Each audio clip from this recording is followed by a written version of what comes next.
उड़ गए बाकी रंग, मुक्त हुई वो आत्मा जिसकी बढ़ी तरंग।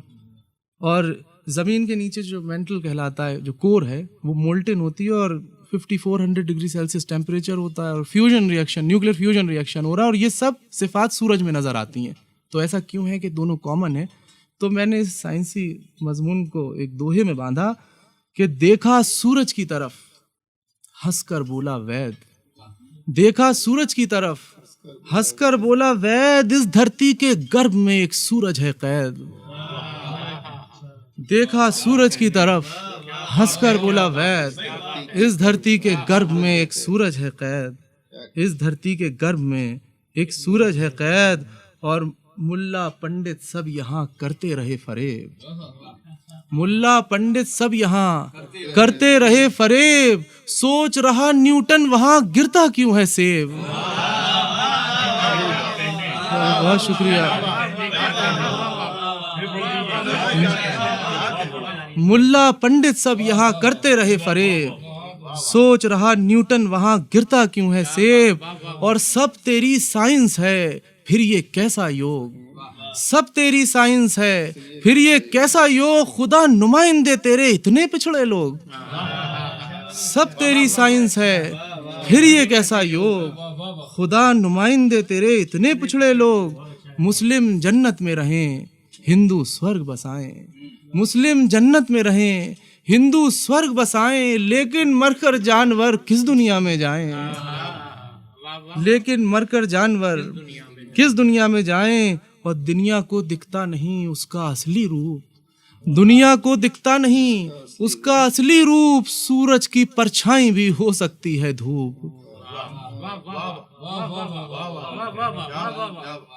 सूरज की परछाई भी हो सकती है धूप। मस्जिद में पैदा हुआ, सीखी वही जबान। मस्जिद में पैदा हुआ, सीखी वही जबान। तोहता मंदिर पे चढ़ा देने लगा अजान। तोता मंदिर पे चढ़ा देने लगा आसान। और फिर एक साइंसी मैज्यूम कि साइंस साउंड जो है वो वैक्यूम में नहीं चलती है। तो इस दूसरी तरह मैंने इसे निभाया कि कैसे सुनता है सदा खुदा खोलिए राज। कैसे सुनता है सदा खुदा खोलिए राज। चलती नहीं खलाओं में कोई भी आवाज। चलती नहीं खलाओं में कोई भी आवाज। और ये एक मैं,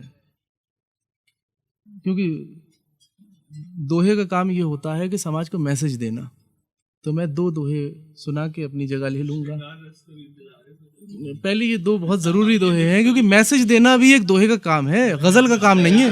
गज़ल का काम नहीं है। ये मुझ तक एक खबर आई कि कोई शायर थे, वो पता उन्हें चला कि कन्वीनर साहब जो हैं किसी मुशायरे के होंगे बाहर की कंट्री में, तो वो यहाँ आए हुए हैं। तो उन्होंने जल्दी से एक फहरिस्त तैयार कर ली। ये तय हो गया कि कल मिलेंगे और फहरिस्त मैं दूंगा। इतने में हुआ ये कि वो साहब के कोई दोस्त होंगे, उनका वो इंतकाल कर गए और वो उन्हें उनकी मिट्टी में बटला हाउस कब्रिस्तान पहुंच गए। तो पीछे से कुछ सुलसुलाहट हुई उनकी जेब में, तो पता चला वो पर्ची डाल रहे थे फहरिस्त की। उस मौके पे, मिट्टी के मौके पे ये खबर पहुंची मुझ तक। तो मैंने दोहा कहा कि कब्र से निकला नेवला करे सभी से प्रश्न। कब्र से निकला नेवला करे सभी से प्रश्न। मुर्दा तो बाहर खड़ा किसे कर दिया दफन। कब्र से निकला नेवला करे सभी से प्रश्न। मुर्दा तो बाहर खड़ा किसे कर दिया दफन। और मकड़ी जाला बुन गई खींच खींच के तार। मकड़ी जाला बुन गई खींच खींच के तार। साजिश में उलझी रही भूल गई संसार। उसी सिलसिले का तीसरा और सुन लें, यह मैं कंक्लूड कर दूं शख्सियत पे कि पैरों से कमजोर थी फिर भी पलटा खेल। पैरों से कमजोर थी फिर भी पलटा खेल। लिपट लिपट के पेड़ से ऊपर चढ़ गई बेल। पैरों से कमजोर थी फिर भी पलटा खेल। लिपट लिपट कर पेड़ से ऊपर चढ़ गई बेल।